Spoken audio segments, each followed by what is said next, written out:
What's going on, everybody? It's Rick from Gardening with Barchuckin. Today is the natural bedding bin. I'm really liking the moisture with having that extra piece of bubble wrap.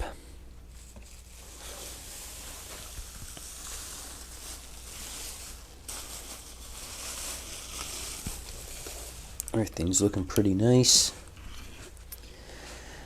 I do have to figure out, man, I got a ton of these little isopods. Let's see the feeding. This has actually been, I think, 3 weeks. So I don't expect to see much. There was an old tomato, the skin.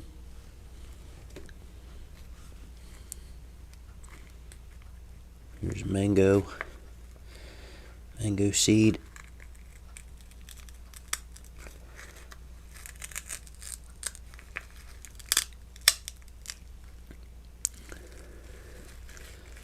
There's a big old worm in there.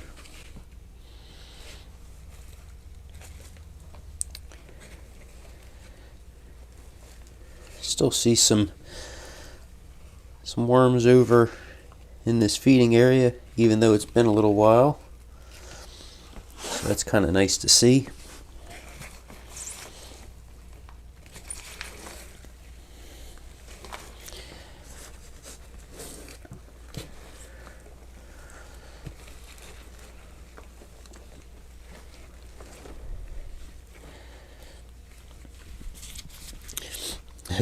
So it has been a little while, but I kind of remember it was like really done castings, partially done castings, and then the feeding zone. So I'm going to check this other side out real quick.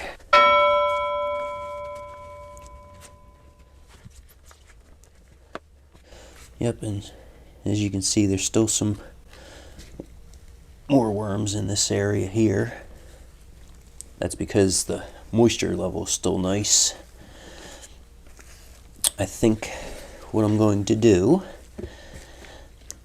besides the fact that I need to really harvest this, is I'm going to leave this open, so hopefully this dries out a bit more, and then just cover this other side, that feeding area.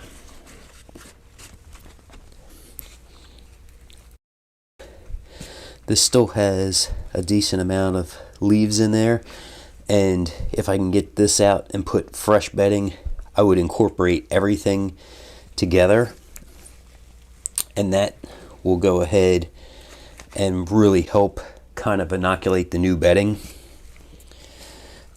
At least that is the plan.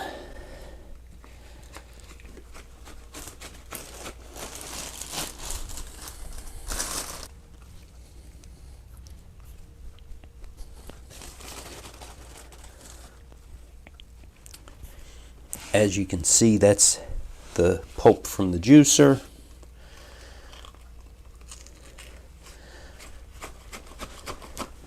To this, I'm going to add grit first, which is azomite powder.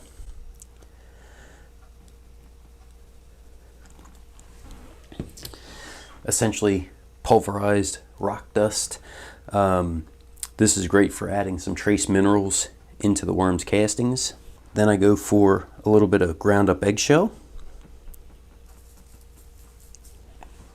That's a good pH buffer for the worms. Also helps to add a little calcium into the castings, which then I put into the garden. So that's always a good thing. Both of these are grit for the worms, which as they eat the grit that's in and near the feeding area, what it does is if it goes into their crop and their gizzard, because they don't have teeth, and as they squirm around, that's what helps to break down and digest their food.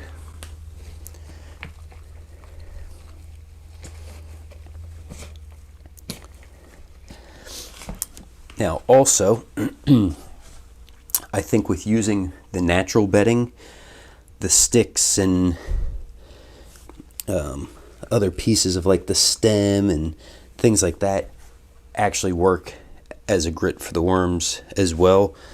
Grit is not a necessity, but I do like to add it, especially ground up eggshells.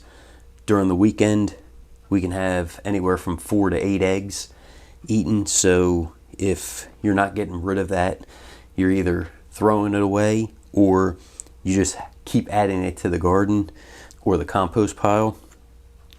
And this is something that I like to do for the worms. They seem to enjoy it. Plus, like I said, it helps to buffer the pH. So if things start to get too acidic, this helps to bring it more back to neutral. Then on top of the feeding area, what I like to do is add a little worm chow.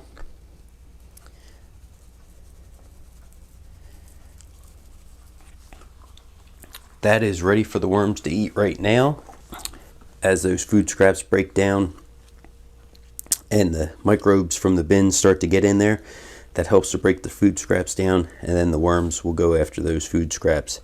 Hopefully, like I said, the moisture in here, I can tell definitely right here is very high, and on this side's pretty high as well, but I'm just going to keep this side covered for now. So the way I'm going to go about doing this is just keeping this side here covered. Oh, had a worm that was on the covering. And then this one here, I'm just going to leave right on top of this feeding area also. So hopefully I can start getting these castings to dry out a bit. And then, like I said, get a quick harvest in before the next feeding. So if you guys have any questions, don't forget to drop them down in the comments. As I said before, this is the natural bedding bin, so I'm using leaves in here.